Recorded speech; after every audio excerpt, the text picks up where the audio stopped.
Teachings of Peace. Welcome to the Lead from Your Soul podcast, Thoughtful Thursdays at noon with Dr. Aya. Today, we're going to talk about why leaders need resilience, how workplace stress causes high turnover rate and job dissatisfaction, and what problems I solve. But before we do that, I would like to introduce myself.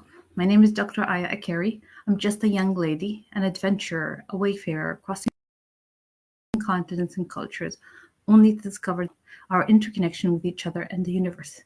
My story is one of intense transitions.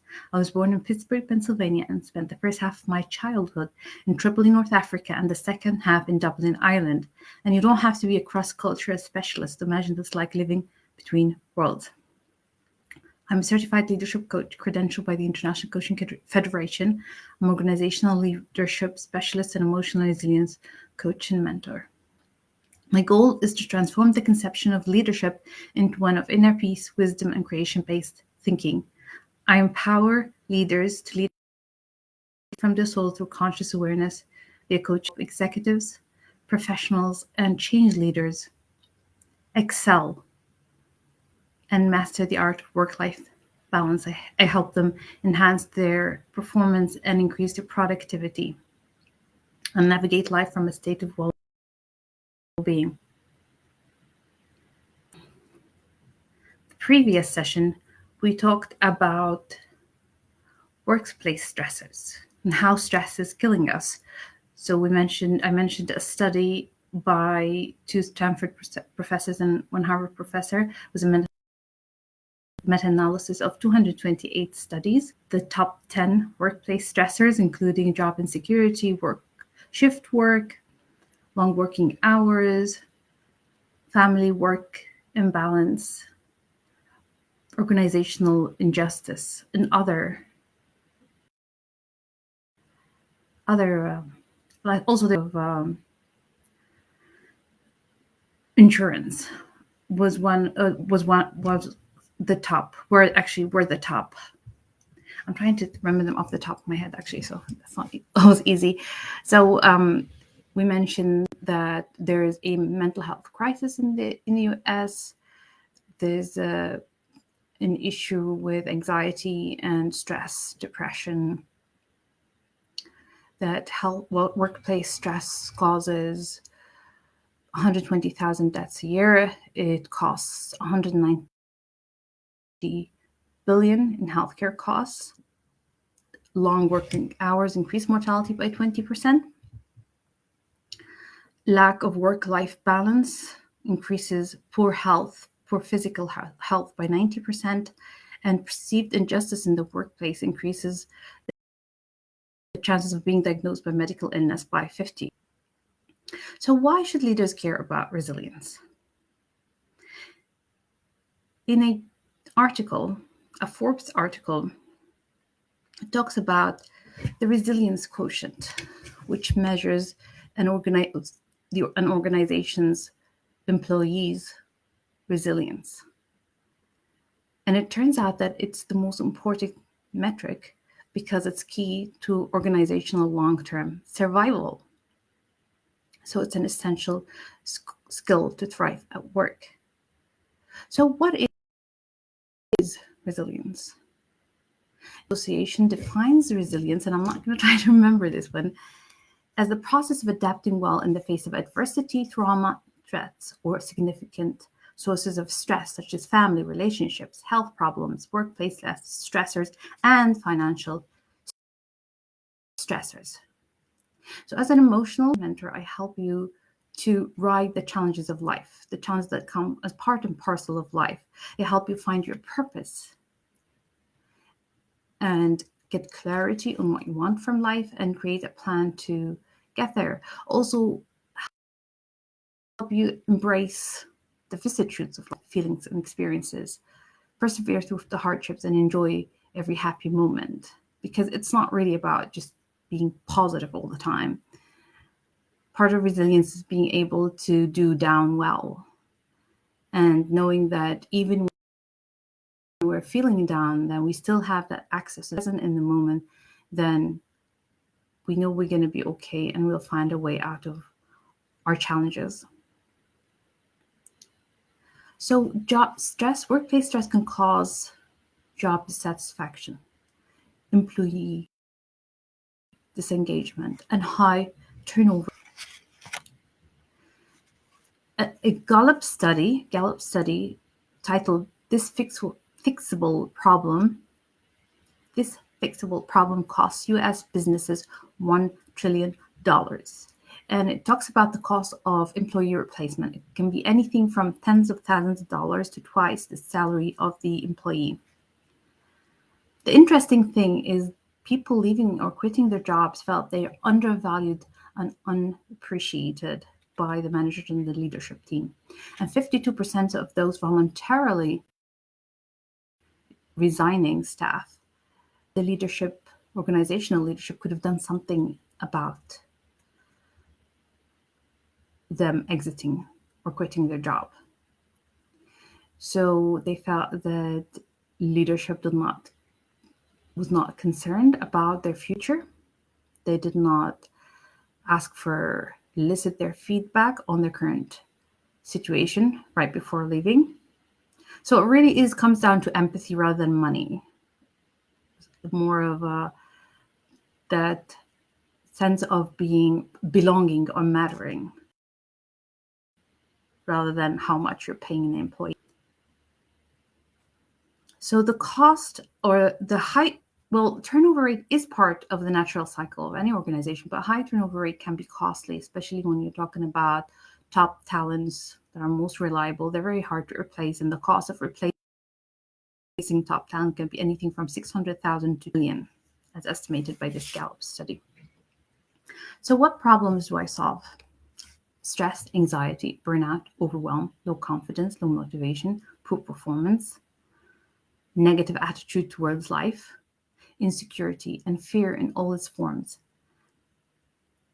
In his book, Think and Grow Rich, Napoleon Hill talks about the 6 basic human fears. That is fear of poverty, criticism, ill health, old age, loss of loved ones, and death. And being resilient is being able to live with the fact that these things are possible and that we can still enjoy life knowing that these basic human fears are still there. So Kelly and Pransky, also another thing is negative thinking patterns, which is something that's very common, aware of it. Kelly and Pransky studied forms of unhealthy thinking. So they concluded that people learn to worry, obsess, ruminate, repress. Others think suspiciously, angrily, judgmentally, righteously, egotistically. Some cultivate busy, overly analytical minds. So they get stuck in that negative thinking patterns. And that can be exacerbated by the workplace setting. Because an interesting thing about the study in Stanford Business was that most of the organizational wellness programs, they focus on weight loss, don't really address the issue of the workplace setting and how it contributes to employee stress. So this is the conclusion by Professor Pfeffer. Kind of rhymes. When people like their lives, and that includes their work life, they will do a better job of taking care of themselves. So even with smoking cessation program and weight loss program, they ignore management practices that create the stress. So basically trying to treat the symptoms rather than the problem, which is the setting, the workplace setting, the atmosphere, organizational culture, really. So when we do this understanding of human experience as part of the emotional resilience program, it really is a transformational journey of self-discovery, paradigm shift in worldview, the way you see the world, the way you think. So you uncover your well-being. So it's not just a coping mechanism or a band-aid solution. It's a mindset transformation that helps you use your thinking wisely. So you use your thinking, you leverage it, then using it against you. Because it's so easy to get stuck in these unhealthy thinking patterns. So if we lack the self-awareness, then it's hard to see how we are self-sabotaging. And I remember my mentor used to say that business is a spiritual game, but emotional. So here you see how the emotional quotient or resilience quotient is essential key metric for organizational long-term survival. And I would like to share a story here just to kind of bring this whole theory into something that's practical in our everyday life. So I wanted to share this story with you. And it's here, and let's say it's called The Person Mr. J. And it tells you about positive thinking, how that's not enough, that we need to embrace all of life's experience to find happiness. And by the way, happiness is our default setting. So Mr. J is a successful business consultant. He is well known for his transformational talks. He's a motivational speaker. He does trainings, and he's dubbed Mr. Positive. He helps people find a better way, a better quality of life. However, in doing so, he managed to burn himself out. So he's always suffered from ulcerative colitis, but then in the recent years, it's been exacerbated to the point where he's unable to get out of bed, and he was dependent completely on his wife. Just even getting to the couch was a big deal. And that made him think. So he went to the doctor, and the doctor said, it's a poor prognosis. You're a type A personality. You'll never recover from this. Die from colon cancer or lose your colon because you just keep entertaining this busy, frantic life. And for him, at some point, he did not accept this. He felt he was disappointed, almost annoyed at the doctor. He's Mr. Positive, right? So he was in big time denial. But then just being sick and slowing down and reflecting, then he had the realization that he was being Mr. Positive, and he was sharing about well-being and health, emotional, mental, spiritual. However, it was more, so he was preaching others about it, but it wasn't really a way of life for him. And that's how he ended up being very sick.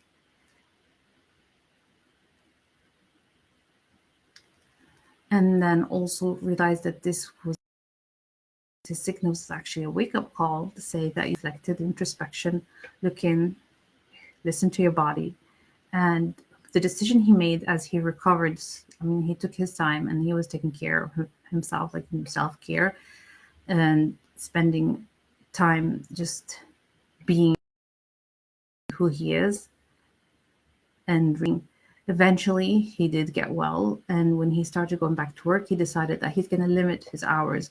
He's not going to jump at every deal that comes his way. He was going to set boundaries or limits and only do what he can. So never take on more than he can handle at the time. Balance or harmony, work-life balance is essential for long-term survival. And I'm talking about personal survival, not organizational survival. So he felt that he realized this, his limiting beliefs about success, that you had to be always busy and frantic and running, that his limiting beliefs his success. So his suffering was self-created and self-perpetuated, which is the case with most of us. If we lack the self-awareness, realize how we are negatively impacting our well-being. So this whole idea of intellectual understanding, from the mind to the heart, or from talking about emotional well-being to actually it being part of your life and being able to say no when you need to. And it's almost like he was being tested because he got this phone call about this amazing deal, and then he got this adrenaline rush and got really excited. The next thing kicks in. And he realized that sometimes when he's not listening to these signals, those subtle signals, then it just comes down to symptoms in his digestive system and his gut. And it's almost like a call to move back, to step back and see if this is. And we're all guided by wisdom. So when we're out of alignment, we're off kilter, then we get these subtle messages that signal to us that it's time to back off, to take a break. And we ignore them, we silence them as we're running in this busy life. Then the signals just get louder and louder until we cannot ignore them anymore. Next thing you know, it's an illness or a disease. And I guess in a way you could see disease as a blessing, in the sense that it kind of wakes you up to the fact that you're not being fair to yourself and you're not being balanced and that you're out of balance. Another thing he realized was also that he was getting his conscience back, in the sense that he had more compassion. So before, he used to be angry or judgmental. An example was a story where he praying and there was somebody sitting next to him with a child that was crying throughout the flight. And normally he would have asked the air hostess to move him somewhere else. But this time he actually felt compassion towards the parent, who was apologetic. And he was trying to think how hard it would be to be. So just self-awareness really helps us rise as human beings, rise in our level of understanding, love, and compassion for ourselves and others. So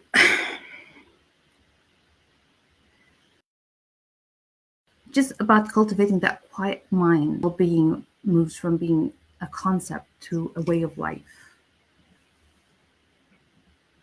And then also looking at how we could be self-creating and self-perpetuating our own suffering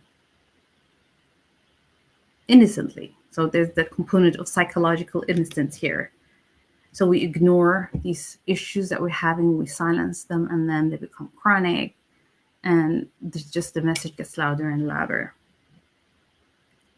So sometimes a disease is our body's way of communicating to us that we're out of balance and that we need to course correction. So our bodies can also make decisions for us, because we're made up of mind, body, and spirit, and being able to appreciate that and respect that and live in alignment with that. But there is just so much information coming in from our intuition, from our body, from our spirit, from our mind, and how that's all playing into our lives to help us better or improve the quality of our life.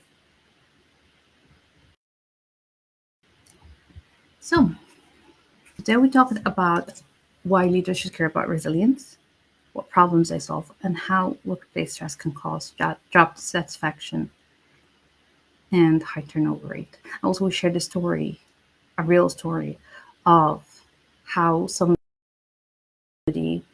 like this mindset shift from unaware of how we're self-sabotaging to the point where realizing that we are creating our own suffering. And the interesting thing about actually a session I had with a client this week, and she had digestive issues, which is funny enough. It's kind of similar to the story I shared, and I could see in her face that she was in pain.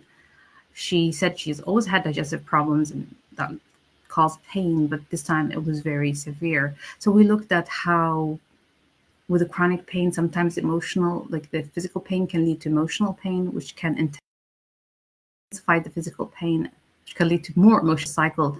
And it's just taking that time to just slow down and step back to get that clarity so we can break that vicious cycle. So it actually, don't really break it, it just falls away as soon as we have that realization, right?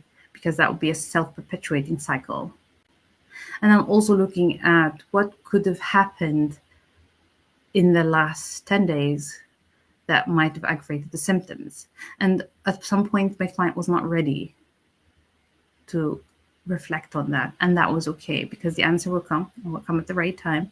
But sometimes something we eat, sometimes the environment we're in, or something must happen that we're holding on subconsciously that could be aggravating our symptoms. And just being aware of how that plays out is very important. It's part of our self-care.